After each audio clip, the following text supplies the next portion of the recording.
నమస్తే. ఈరోజు మనం పెరుగు యొక్క బెనిఫిట్స్, అదేవిధంగా డయాబెటిక్ వాళ్ళు నిజంగా పెరుగు తినొచ్చా? ఒకవేళ తీసుకోవచ్చంటే ఎలా తీసుకోవాలి? ఎంత మోతాదులో తీసుకోవాలి అనేది చూసేద్దాం. పెరుగు మన శరీరానికి ఎంతో మేలు చేస్తుంది. ఎన్నో అనారోగ్య సమస్యలను తగ్గిస్తుంది. దీనిలో కాల్షియం పుష్కలంగా ఉంటుంది. ఇది ఎముకలను బలంగా చేస్తుంది. ఇక పెరుగులో ఉండే మంచి బ్యాక్టీరియా పేగులను హెల్తీగా చేసేందుకు ఉపయోగపడుతుంది. పెరుగులో vitamin A, vitamin B12, potassium, calcium, protein, probiotic వంటి పోషకాలు పుష్కలంగా ఉంటాయి. అయితే కొందరు పెరుగులో చక్కెర కలుపుకొని తింటూ ఉంటారు.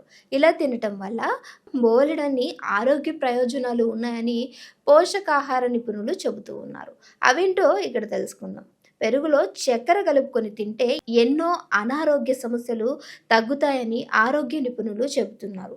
పెరుగును ఇలా తినటం వల్ల మానసిక ఆరోగ్యంతో పాటుగా శారీరక ఆరోగ్యం కూడా బాగుపడుతుందని ఆరోగ్య నిపుణులు చెబుతూ ఉన్నారు.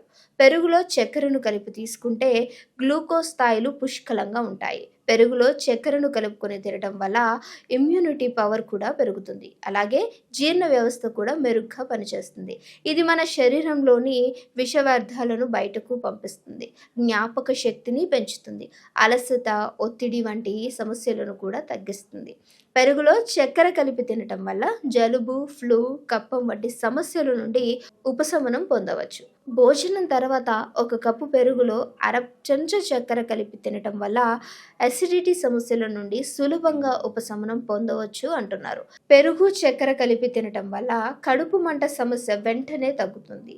శరీర ఉష్ణోగ్రత ఎక్కువగా ఉంటే పెరుగు చక్కెర తినటం వల్ల శరీరం చల్లబడుతుంది. పెరుగులో చక్కెర కలిపి తినటం వల్ల మెదడు ప్రశాంతంగా ఉంటుంది. పెరుగులో చక్కెర కలిపి తినటం వల్ల శరీర బలం పెరుగుతుంది. యూరినరీ ట్రాక్ ఇన్ఫెక్షన్ సమస్యతో బాధపడుతున్న వారికి చక్కెరను పెరుగులో కలిపి ఇస్తే మెడిసిన్ లాగా పనిచేస్తుందని నిపుణులు చెప్తున్నారు. ఇలా తరచూ తీసుకోవటం వల్ల ఈ సమస్య త్వరగా తగ్గుతుంది. అలాగే గుండె సంబంధిత సమస్యలు కూడా తగ్గుతాయని నిపుణులు చెబుతున్నారు. అయితే పెరుగు చక్కెరను కలుపు తీసుకోవడం ఎంత మంచిదో, కానీ డయాబెటిక్ ఉన్నవారు పెరుగు చక్కెర తీసుకోవడం అంత ప్రమాదమని చెబుతున్నారు. ఎందుకంటే పెరుగులోని చక్కెర స్థాయి పెరగటం వల్ల మనలో ఉన్నటువంటి గ్లూకోజ్ లెవెల్స్ పెరిగి షుగర్ ఉన్నటువంటి వారికి ఇంకా ఎక్కువ గ్లూకోజ్ పెరిగే అవకాశం ఉంది. కాబట్టి చక్కెరను పెరుగులో వేసుకుని డయాబెటిక్ వాళ్ళు తినడం తగ్గించడం మంచిది అంటున్నారు. కానీ ఒకవేళ పెరుగు తినాలి అనుకునేవారు డయాబెటిక్ మరి ముఖ్యంగా మధ్యాహ్న సమయంలో పెరుగును తీసుకోవటం వల్ల మంచిది. అలాగే సాయంత్రం పూట కానీ డయాబెటిక్ ఉన్న వాళ్ళు పెరుగును తీసుకుంటే కొన్ని అనారోగ్య సమస్యలు వచ్చే అవకాశం ఉందని కూడా ఆరోగ్య నిపుణులు చెబుతున్నారు. ఇది మరి ముఖ్యంగా డయాబెటిక్ పేషెంట్స్కి మాత్రమే వర్తిస్తుంది. డయాబెటిక్ కాకుండా నార్మల్గా ఉన్నవారు పెరుగును తీసుకోవచ్చు. రాత్రి పూట తీసుకోవటం కూడా మంచిదే, కానీ తగిన మోతాదులో తీసుకోవాలి.